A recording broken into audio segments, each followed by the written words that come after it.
Assalamualaikum warahmatullahi wabarakatuh. Jumpa lagi dengan Hodari Podcast Rakyat ini. Kabarnya Partai Nasdem tidak mau minta menteri di situ kepada Prabowo. Benarkah seperti itu? Ini tulus ingin bantu Prabowo Gibran, Partai Nasdem tegaskan tak minta jatah kursi menteri. Ini nampaknya dengan PKB agak berbeda begitu. PKB minta 2 menteri begitu kan, menteri desa katanya begitu kan ya. Tapi nampaknya tidak ada yang tidak mungkin orang yang masuk kepada koalisi partai tidak punya kepentingan. Pasti mereka punya kepentingan satu sisi. Mereka juga menteri juga minta jatah menteri. Siapa bilang begitu kan? Sekarang ini zamannya adalah kepentingan. Kepentingan itu adalah kalau tidak punya menteri di koalisi Prabowo, mereka akan dikecilkan begitu di situ. Ya kita lihat saja apakah mereka akan bantu ya masuk ke koalisi Prabowo dengan tangan kosong. Sejelas tidak. Mengapa saya katakan seperti itu? Ini ranahnya politik. Bisa saja para kader-kader Nasdem mengatakan sekarang menegaskan tidak minta jatah menteri. Tapi pada ujung-ujungnya mereka memberikan sindiran keras kepada seorang Prabowo. Ya bagaimana mereka mendapatkan seorang menteri. Kan jelas di situ begitu kan. Ditanya pula di situ begitu kan, menteri apa? Bagaimana bagian-bagian yang harus kita punya potensial? Pastinya seperti itulah begitu kan. Tidak mungkin lah ya. Masyarakat sudah paham masalah soal itu begitu. Justru Partai Nasdem mengatakan seperti itu. Semakin banyak masyarakat dan pendukung-pendukung mereka menertawakan Partai Nasdem. Tidak mungkinlah seorang partai apapun lalu kemudian berkoalisi tiba-tiba tidak mendapatkan menteri ya, lalu kemudian tidak ingin ya meminta menteri. Tidak mungkin di situ begitu. Karena ini realitasnya politik begitu kan. Jadi saya kira apa yang disampaikan oleh kader Nasdem saya kira agak jauh begitu kan ya.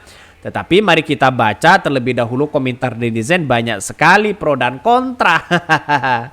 Ini tulus ingin bantu Prabowo Gibran, Partai Nasdem tegaskan tak minta jatah menteri. Pret. Yang nggak ada makan siang gratis kan diganti jadi makan gizi gratis ya. Jadi jatah kursi menterinya digratiskan, nggak perlu minta, udah ya disiapkan kursi menteri yang bergizi lebih dari biasanya. Ini komentar-komentar dari netizen.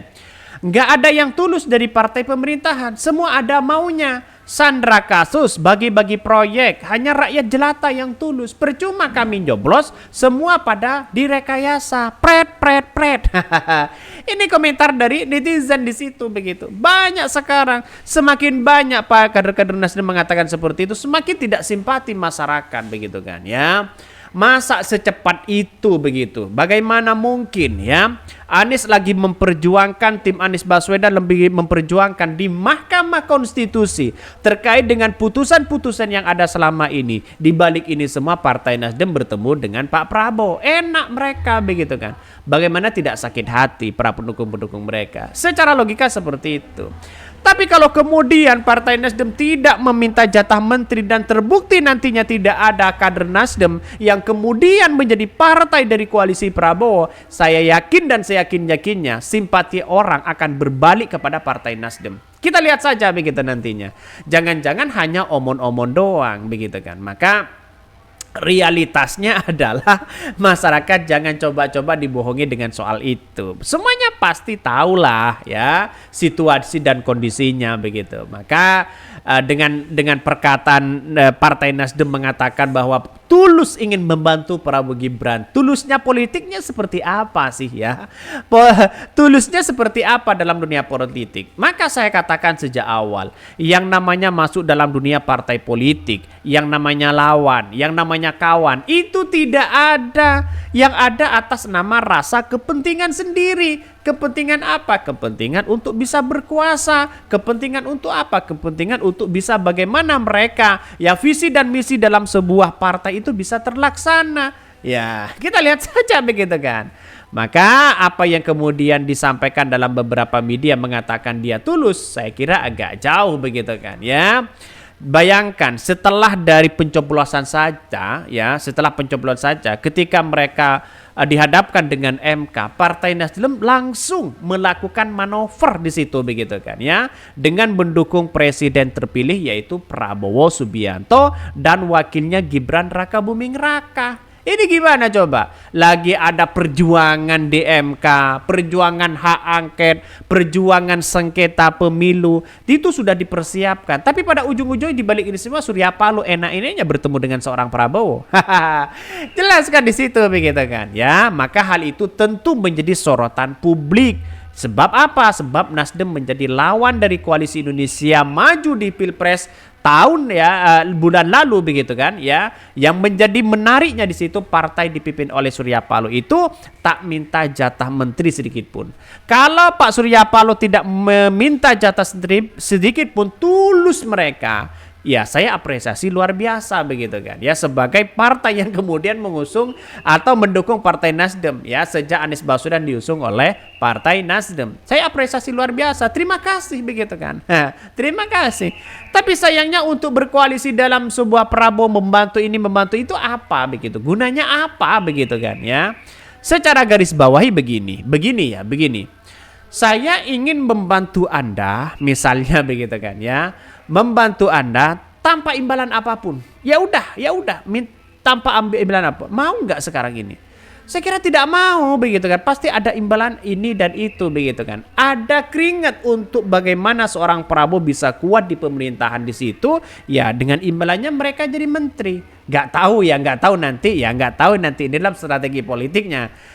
Bisa saja terjadi adalah ketika seorang Partai Nasdem sekarang tidak minta jatah menteri, tapi tiba-tiba kalau ada di reshuffle 1 tahun lagi, yang dipersiapkan adalah kader Nasdem di situ maju sebagai menteri di situ, kan sama saja mereka ya. Artinya ini bagian strategi dari Partai Nasdem biar tidak dijustis bahwa ya tidak minta jatah menteri. Logika sederhananya kan seperti itu. Banyak sekarang ini yang kemudian mengatakan yang mengatakan bahwa saya tidak minta ini, tidak minta itu begitu kan ya. Jangan-jangan sudah full mereka di koalisi Prabowo yang minta jabatan ini, jabatan itu begitu. Ini menjadi sorotan begitu kan ya. Bahkan ini diungkapkan oleh kader Nasdem sendiri dari Ibu Irma Suryani Kaniago ya. Kita lihat saja dalam tayangan politik begitu ya disampaikan mereka. Maka dengan adanya seperti ini saya kira agak jauh kalau tidak mungkinlah tidak meminta jatah menteri. Pastilah ada kaitannya. Nggak tahu kalau strategi mereka juga sabar menahan ini semua begitu kan. Tiba-tiba nanti kalau ada reshuffle akan maju di situ. Ini gimana coba? Ya tiba-tiba kalau di reshuffle akan maju begitu kan. Ya mungkin 1 tahun akan reshuffle besar-besaran mereka ya. Kita lihat saja strategi seorang Jokowi pasti dipakai oleh seorang Prabowo. Mereka ya karena mungkin ya satu sisi sampai detik-detik akhir dari seorang Jokowi mau lengser masih saja ya diangkat menjadi menteri ini dan sebagainya. Saya kira tidak akan efektif di situ begitu. Maka dengan asumsi saya ini tidak mungkinlah begitu. Tapi kita tunggu saja. Kalau Partai Nasdem sampai ke pemimpinan Prabowo selesai tidak minta jatah menteri, maka saya apresiasi luar biasa begitu kan ya. Bahkan ya saya melihat bahwa mengaku ya semua pimpinan dari Partai Nasdem ini sudah dikumpulkan oleh Surya Paloh untuk tidak meminta jatah menteri kepada Prabowo. Saya apresiasi luar biasa sebenarnya begitu kan. Kepada Partai Nasdem begitu kan sebagai pengusung Anies Baswedan pada Pilpres bulan yang lalu begitu. Saya apresiasi luar biasa.